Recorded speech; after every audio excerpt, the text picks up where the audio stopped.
Let's take a look at the Kesarganj seat. Kesarganj is now a household name. Why? Because of this man who's also become a household name for all the wrong reasons.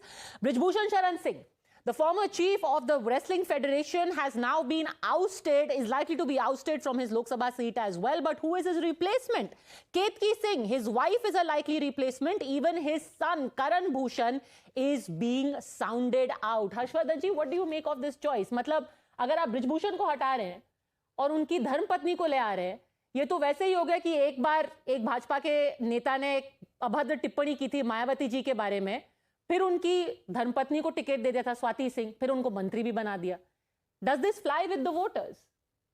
नहीं पद्मजा जी, बिल्कुल ये नहीं होना चाहिए. और अगर Bharatiya Janata party ये करती है तो कम से कम उसकी छवि के लिए, और भले ही एक सीट को कहें, और मैं तो बार बार कहता हूं इस समय किसी भी सीट पर नरेंद्र मोदी, राम मंदिर, भारतीय जनता पार्टी के जो काम है उसमें उत्तर प्रदेश में तो किसी सीट पर, वरना जो प्रत्याशी, जो 53 सीटें हैं उनमें बहुत से प्रत्याशी ऐसे हैं जो बदले जाने चाहिए थे. मेरा यह मानना है कि भारतीय जनता पार्टी को बृजभूषण शरण सिंह या उनके परिवार के किसी भी व्यक्ति को टिकट देने से बचना चाहिए.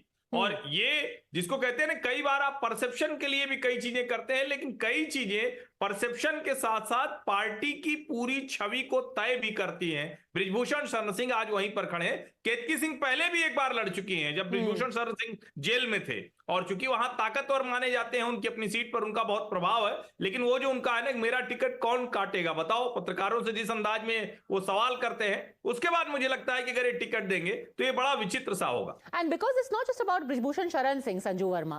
I remember soon after the entire election happened and Brijbhushan Sharan Singh's close aide Sanjay Singh had been made the president. Here is what his other son, Prateek Singh, he had held up this poster. Dabdaba to hai, dabdaba to rahega. Okay, Prateek Singh is not being considered for the ticket. But I mean, you have one son saying dabdaba hai, dabdaba rahega, another son being named ticket. How does this square with your Shakti campaign? सो पद्मजा जी, मैं हर्षवर्धन जी की बात से mail खाती हूँ. BJP में talent की कमी नहीं है, और सशक्त करने वाले जो प्रत्याशी हैं, पार्टी को और सशक्त करने वाले जो प्रत्याशी हैं, उनकी कमी नहीं है. Okay. So I would refrain from commenting on Brijbhushan Sharan Singh, but I will certainly say this कि यदि आप बीजेपी की पहली और दूसरी सूची को ध्यान से देखें, कर्नाटका में 11 incumbents were dropped. We dropped the likes of Nalin Katil, who was the former Karnataka BJP president. Haryana में सेकंड लिस्ट में 6 सीटों का ऐलान किया गया, जहां पर 3 सीटों में इंकम्बेंट्स कंटिन्यूड, बट 3 सीटों में हमने उम्मीदवारों को बदल दिया. यहां तक कि सुनीता दुग्गल को सिरसा से बदलकर अशोक तंवर को दिया, करनाल से हमने एमएल खट्टर को दिया और संजय भाटिया को बदल दिया.